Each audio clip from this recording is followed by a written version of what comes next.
All right, so we've got the game somewhat set up. Just something to. I should have baggied. I had these in these single bags. I should have split the counters up into small baggies by strength, because that makes it easier to find what you're looking for. And also the dummy counters. There's replacement counters, the control markers, the supply depot, and the leader counters.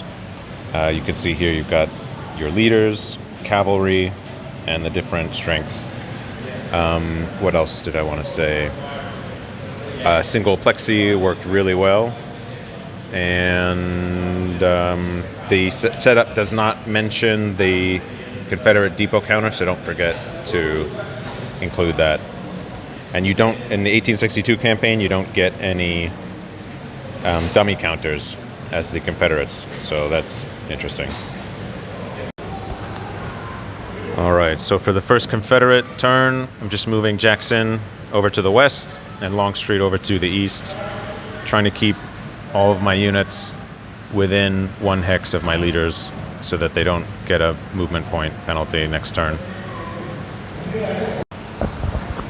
So for the first Union player turn, the Union is just pulling back and is having trouble keeping all of his units within range of his leader, so he's suffering some penalties to movement.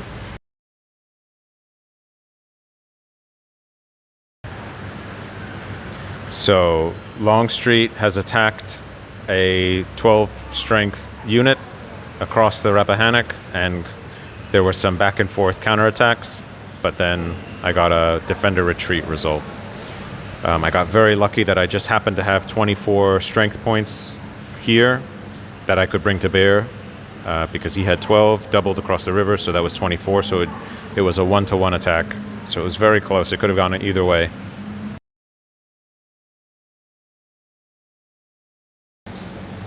Okay, so we're discussing what to do about this disrupted 12 strength Union unit.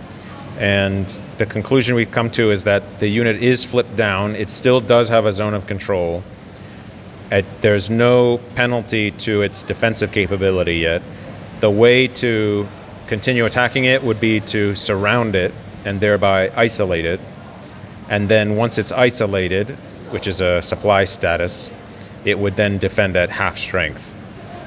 The problem is that he's so close to his friends with Pope that if I was to split up my forces, Pope could counterattack. Now, because he's disrupted, that 12 strength unit cannot itself attack my split up units that have it surrounded, but Pope's other units could. So that's what we're thinking is the situation here, is that Longstreet is not going to be able to surround that unit without himself becoming vulnerable to these other units. Yeah.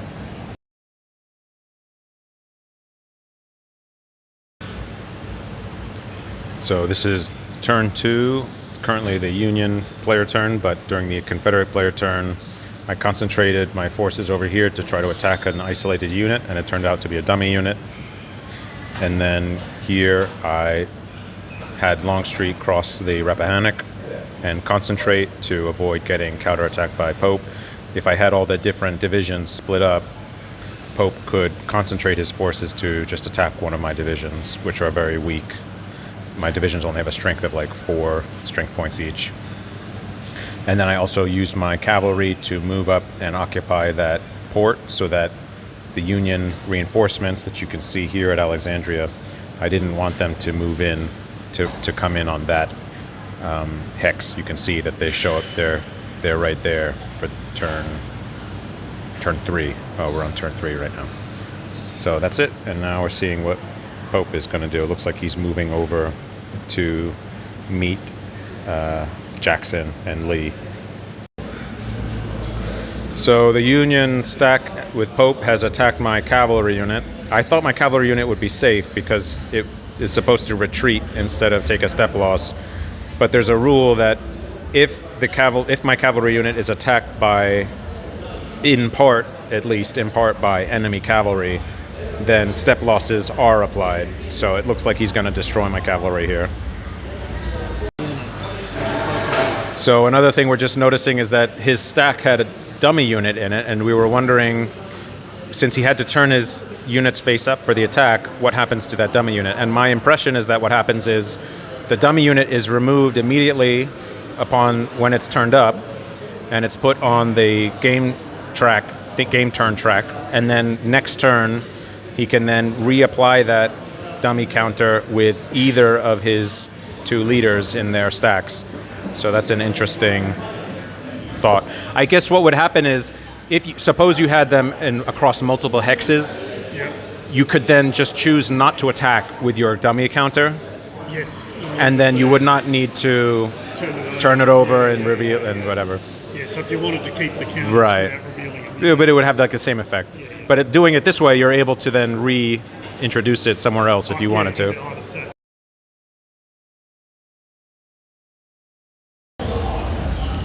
So it's now the start of game turn 6.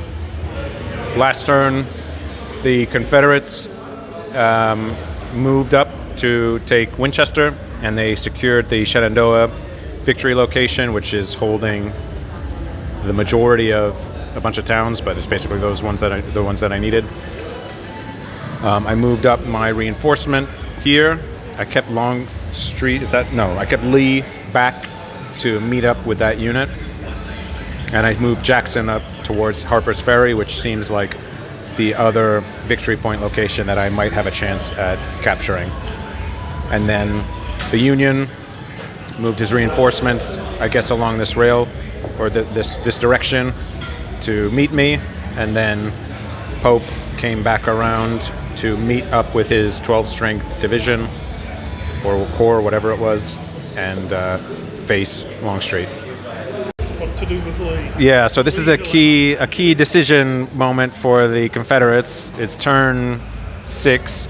The Union is going to get some very strong units on the next turn, and then they're going to get Pope replaced by McClellan a turn after that. Pope is very far south, and so if I had another cavalry unit, the one that I lost around here that he took as a victory point, if I still had that cavalry unit, I could maybe use it to come here and try to cut off his supply. The problem is, if I use this cavalry unit to try to cut off his supply, he can bring in his very large units at that port. And the port is a supply point for him, so he would get supply from there. So I really needed that other cavalry unit to... I needed both. I needed two here, one to block that port and another one to cut this rail line. And it really has to cut the rail line very far north to, I guess, maybe here at Manassas Junction, around there. It needs to cut it there in order for the supply to bring him down. On the supply effects chart, I think it just... Oh, so you're only halved when so you're only halved when isolated. So I would need to... I don't think cutting off the supply here would be enough, because it would still reach... You'd have 12 hexes. 12 hexes and you're still considered unsupplied. Or it's like 11... Yeah. So I think it would be very, very difficult to get you isolated here. I would have to surround you, pretty much. I would have to totally surround you to do that. So Jackson has attacked at Harper's Ferry. There was a counterattack result at first with a +1 modifier, and then when he counterattacked, he rolled a 6. +1 was a 7. Higher numbers are worse for the attacker, and he was counterattacking, so he got a retreat result. So now he has to retreat and is disrupted. One heuristic that we're keeping track of is how many hexes you can move as a stack. So it seems the Confederates can move 4 hexes as a stack when if you're moving in clear terrain, if you're accounting for the penalty to move out of the stack and then the penalty to move back into the stack. That's 2 movement points. So you go from the 6 movement points that all Confederate infantry units have down to 4. And then with the Union, that would be going down from 5 to 3 hexes. So in a huge blunder, I retreated my cavalry too close to Pope's army, and he was able to advance to it, to meet it, adjacent to it, and he has a cavalry unit stacked with him, so he's going to be able to take out my cavalry. Well, you do get double defensive, so I can do 2 different units. Yeah, you can do whatever you want. So what is it? Am I taking 1 point off their attack value? You're taking a step loss, so there's a procedure to follow. So I don't know what that means. yeah, so we'll look in the manual, but I'll just make a note for myself. For each, we made a mistake where for each of these cavalry losses that I took, because of the combat results table, any result that has the defender taking a step loss also has the attacker taking a step loss. So for each of those 2 cavalry units that I lost, he should have taken a step loss as well. So we're going to calculate that now. So what we determined was that the step loss, to do the step loss, we refer to the step reduction chart. And the best thing he can do in terms of like saving himself points is to take a step loss from the smallest possible counter. But he just doesn't have any small ones. They're all like 9s. So he's going to take step losses from 9s down to 6s. So that'll give me 3 victory points, I think, each for each step loss.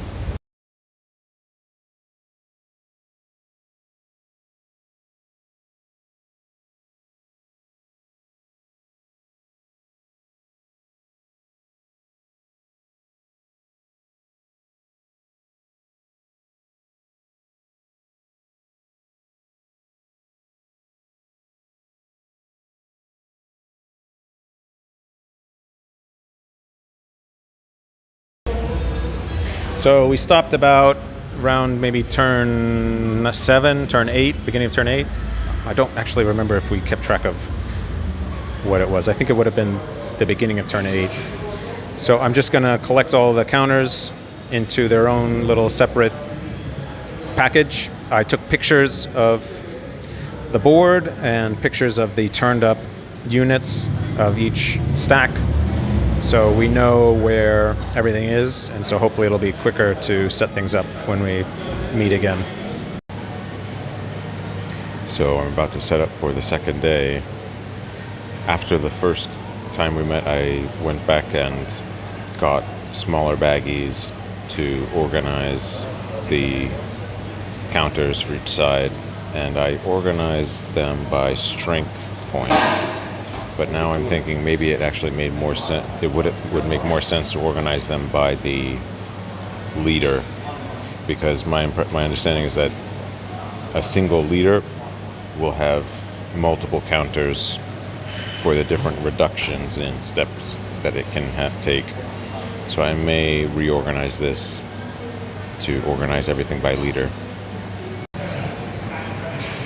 All right, so I'm still setting everything up, but I found that the easiest way to do this is to just set up the control markers and the leader positions on the map, and then I'm going to go back in and set up the units, divisions under each leader.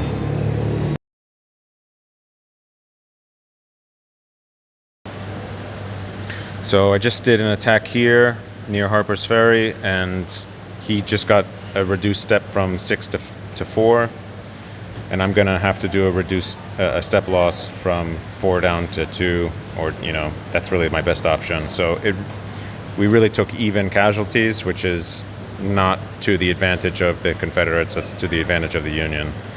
So it's not clear if that was a good move on my part or not. Okay, now I'm remembering that the whole point of surrounding him was to make him isolated for the purposes of supply, and so he should have taken 2 step losses. So he's going to go down to a 2-5. So basically, it was like a kill to death ratio, a KD ratio of like 2 to 1, which is maybe in the Confederates' favor. It's not clear, but the Union have so many guys that they might be able to. Yeah, the Union has so many guys they can probably lose 2 guys for every 1 guy the Confederates lose, and still be even with them. And if I happen to could get a 6, then I'll go to the... Right. No, I can't, because I can only move... So an interesting situation we're in now is that his unit is not disrupted despite being surrounded because of the way the the CRT works. I can't move anyway. So he would have been able to get out of there if he had rolled better, but he didn't roll well. Yeah, but because he doesn't have the leader, he has to roll to see how far he can go, and he has to pay 3 movement points to get out of that hex. So he's in a bad situation right now. But I just thought it was interesting that you don't become disrupted when you take step losses.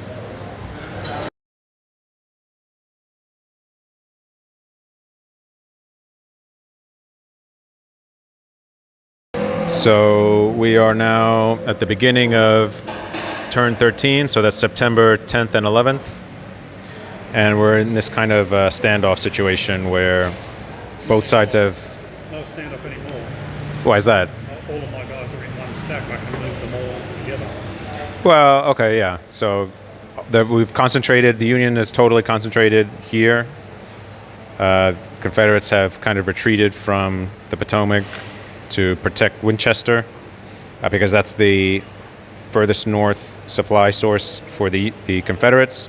This is not a supply source, so the Confederates only have Winchester, and they have Gordonsville, and it seems like these other supply sources are too far north to be realistically takeable, and so Confederates are just trying to guard what they have, and the question is, what's going to happen next?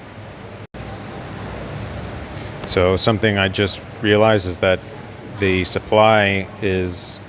You are considered to be in supply if you are within 6 hexes of a supply point, supply source of supply. And I thought it was 6 movement points. So that means that, for example, if you had a rail line here, this was your furthest point of supply, you could cross 1, 2, 3, 4, 5, 6, all the way down here. There's no penalty for needing to cross terrain features like the major river or the minor river.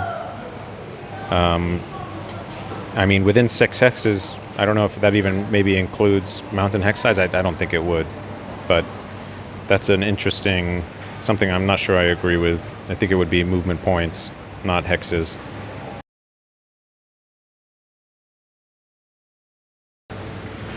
So we're now at the beginning of turn 14, and the Union has sent some forces to go after the cavalry brigade, Confederate cavalry brigade, and we're still in a bit of a standoff situation here. He's also sent something up towards Harper's Ferry, maybe a dummy unit to try to draw away Jackson. But it's just, unless... It seems like the only way for it to make sense for me to attack him is if I can isolate him, which would mean, I guess maybe needing to surround him, or if I cut off his supply, it's still going to be difficult to get him 12 hexes away. So 1, 2, 3, 4, 5, 6, 7, 8, 9, 10, 11, 12.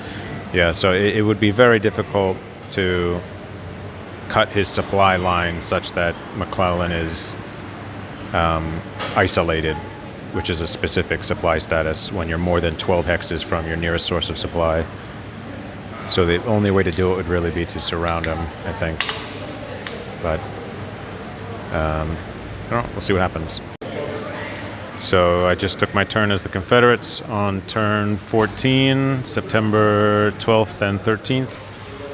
And I just moved Jackson up to meet this unit to see what it was. It was a dummy counter. And then I retreated my cavalry brigade a bit. I don't want it to retreat it all the way to Alexandria because I don't want it to get surrounded there. So I just retreated it far enough that he couldn't concentrate this force. My concern is if this is an infantry unit along with a cavalry unit, and then they could combine that to take out my cavalry brigade. So I'm just trying to keep my cavalry alive. And then I just concentrated my forces here. So we'll see what happens. How the stats work, yeah. So I'm about to have a gamble at attacking McClellan. Well, so what unit are you moving around to here? Well, I want to just explain this first. That the issue is that the CRT has no consideration of the actual sizes of the two sides. It's solely the ratio of attacker to defender, which means that you cannot have an Antietam or a Gettysburg where you're losing 20,000 men in a few hours. The CRT doesn't allow it. So you can have these huge stacks. This is, basically all of my Confederate units are stacked together, and all of his Union units are stacked together. And if they clash, he might lose a single step, which is like a part of a division in that huge clash. So it seems to me that the CRT, or the way casualties are inflicted, needs to be fixed in the game. Or maybe we're misunderstanding the rules, but that seems very unrealistic. So I'm finding it very difficult to block all possible routes of supply for McClellan, because this guy, his zone of control does not extend across this major river, the Rappahannock. And because of the supply rules being very generous,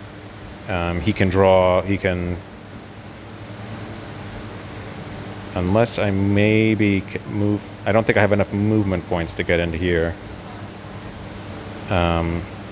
He can go through this hex and then this hex and then around like this, and there's no penalty for going across the stream. So he can either get to here if I move my cavalry unit over there, or he could even just come back up here and get it from the railroad. It seems like that's what's going to happen. So as the Confederates, I abandoned my plan to attack him because I couldn't block that hex, and so I just rolled back all of my moves. I just moved Jackson over a little bit to the east, and I kept Lee where he was, and now he's moved his force up because it's in supply to attack me. So we'll see what happens. So we just rolled for the attack, and the Union rolled as badly as they could have. I got the bonus because I was across this stream. He attacked me from Front Royal. So he got a 7 on the... He was just shy of 2 to 1. He had 93, I think, and I had a 50 combat strength. So he rolled a 6 modified to a 7. So he got an attacker retreat result, which means he needs to move back half of his movement. So his movement is 5, rounded down. That's 2.5, rounded down to 2. And he's disrupted. So I don't know if I'll be able to do anything with that. So as the Confederates, I just moved my cavalry from the north down to the south to block that rail route. And Jackson is adjacent to this rail route, so he's blocking the whole southern method of supply for McClellan. So McClellan cannot attack at 2 to 1. McClellan will be halved if attacking. And so we're seeing now how he's going to respond to that. So I keep moving my cavalry south to avoid his Porter's army, and try to block that Warrenton junction, or Warrenton rail supply point. So McClellan attacked